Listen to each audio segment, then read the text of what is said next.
Hi, it's Caine Thompson, Managing Director at Robert Hall Winery and Project Lead for O'Neill Vintners and Distillers. And what is this great project we're bringing live to you from Paso Robles, the world's first regenerative viticulture study comparing regenerative viticulture side by side with conventional viticulture as well.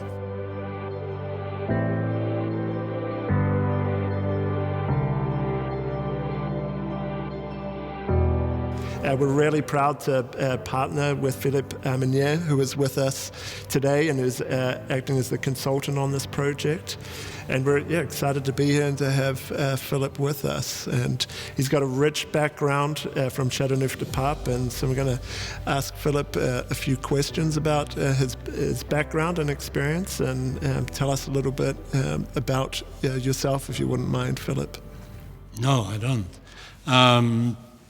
As you know, we met one time, but I come from Châteauneuf-du-Pape. This is my 46th harvest. I start in 73.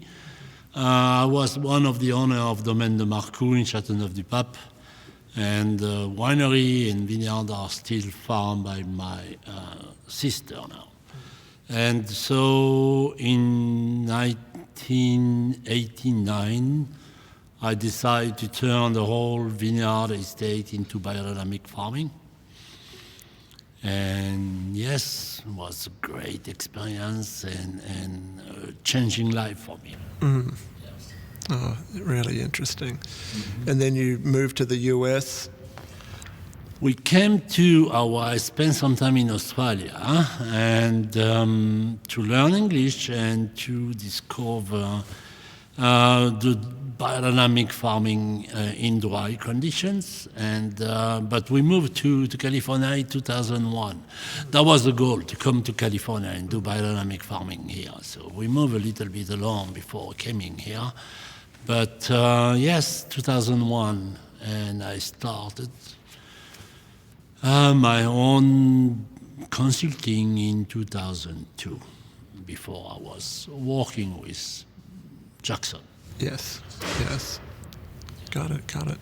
And I personally met you down in New Zealand originally, and then when I moved to the US, and when I came to Robert Hall, I really wanted to do a study looking at regenerative viticulture and comparing it side by side with conventional. And I called you and talked about, could we do this side by side, looking at all the pieces that make up regenerative viticulture in regards to organics and biodynamics, and put that together and open it up to industry and consumers and trade to create this study where we compare biodynamics, organics under this regenerative umbrella and compare it with conventional production. So we're really excited to have you part of this project and help lead us down this path.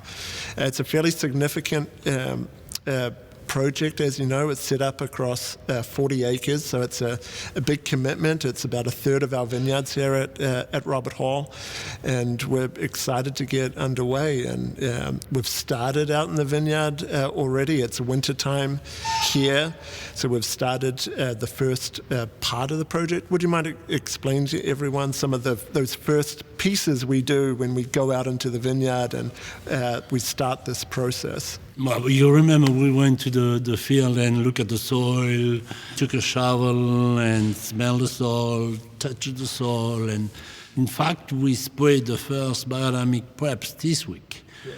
And that was barrel compost, a preparation not made from Steiner but made from Maria Thun, a German lady that works for 65 years something in the biodynamic world. And this preparation is about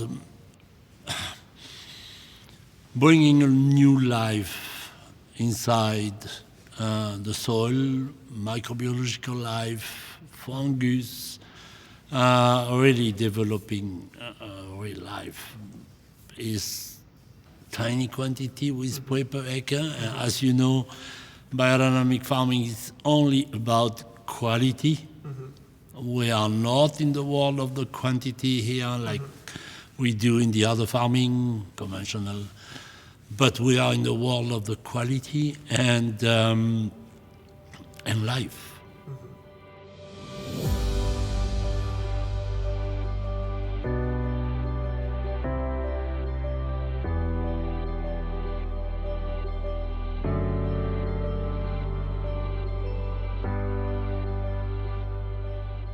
thank you for having me for doing that. Yeah, and be a part of yeah, that. Yes. no, welcome. And we've also part of building organic matter and structure in the soil, as well as the application of compost as well. And can you speak a little bit about that part of the process as well, in terms of what we've done to the vineyard as well? Yes. Well, generally speaking, in California, we don't have organic matter in the soil. Very poor. And that was the case also here. Very poor. The weather condition do not help us very much in terms of decomposing organic matter into the soil and getting humus, the final product of organic decomposition of organic matter. But yeah, we start by applying compost, organic compost. That is the beginning, and behind that we spray the first preps to help the decomposition of this compost and feeds the bacteria, the fungus, and start to bring another life, another movement into the soil. Yes, yes. And that's what's so exciting to see, the changes already in the project and already in the soil starting to happen. And a big part of this movement to regenerating regenerative viticulture and rehabilitating our land is building this life back into the soils. So our soils come to life, our vine comes to life, and then a big piece of this is this carbon sink that growing items within the interrow have to help sequester carbon back into the soil. So it's great to see these changes happening in the vineyard, and for that to already be coming through from what we're seeing already out this morning in the soils. Structure's a lot better in the soil. We can actually break the soil up now with our hands, whereas when we first walked into the vineyards, it was hard to even get a shovel down into the soil. Yeah, you are a little bit optimistic. We just sprayed this week. But, yeah, we will see change. The change will come for sure. In a few months, we may see some change. Usually, it takes 3 years to really be biodynamic about the plant, the canopy. It takes 4 years for the soil to be biodynamic farming. To see a real deep, profound change in the soil.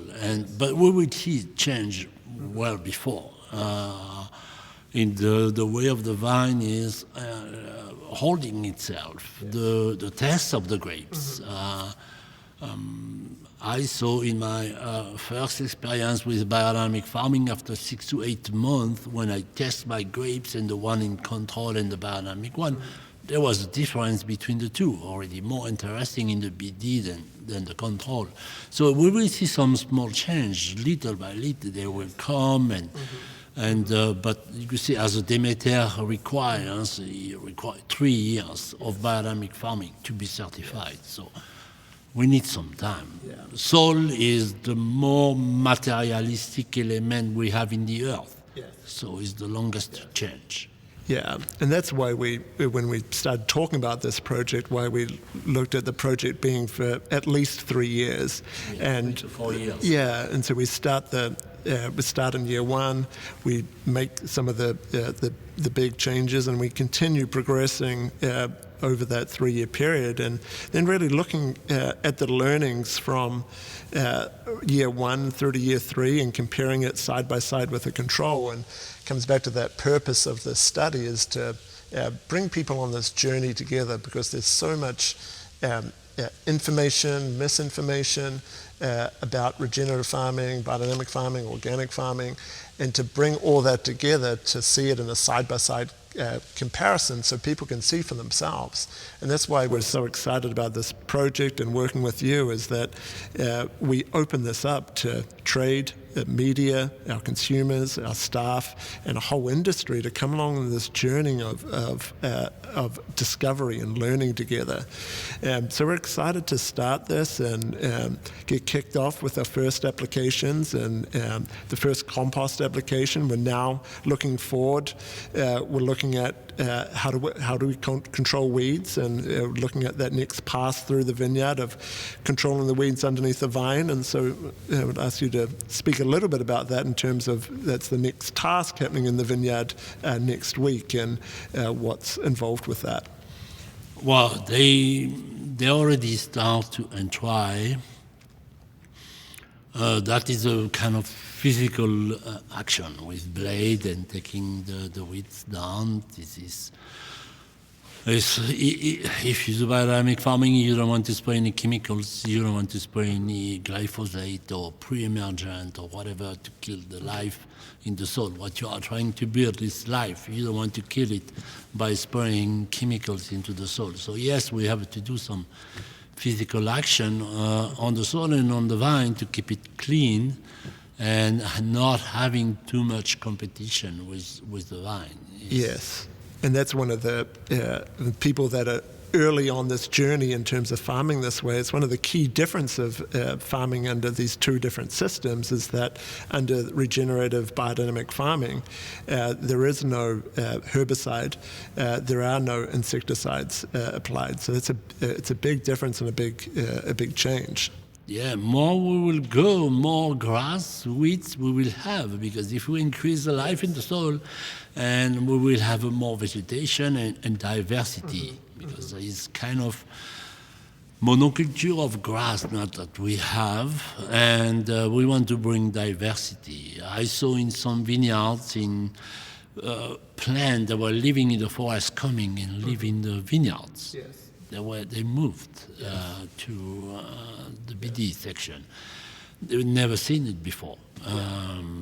So yeah, diversity, we need diversity in the soil, in the grass to bring so, because we have a monoculture with the vine.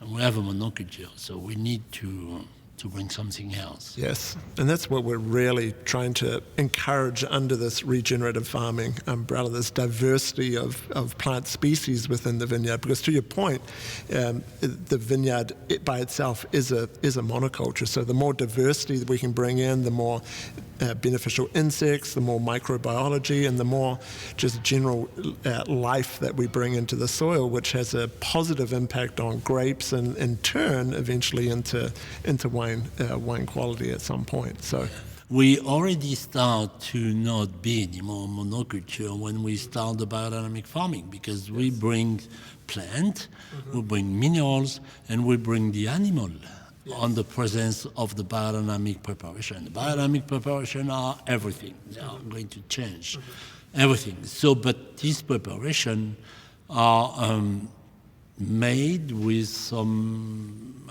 animal like a cow manure or whatever, or mineral quartz or plant.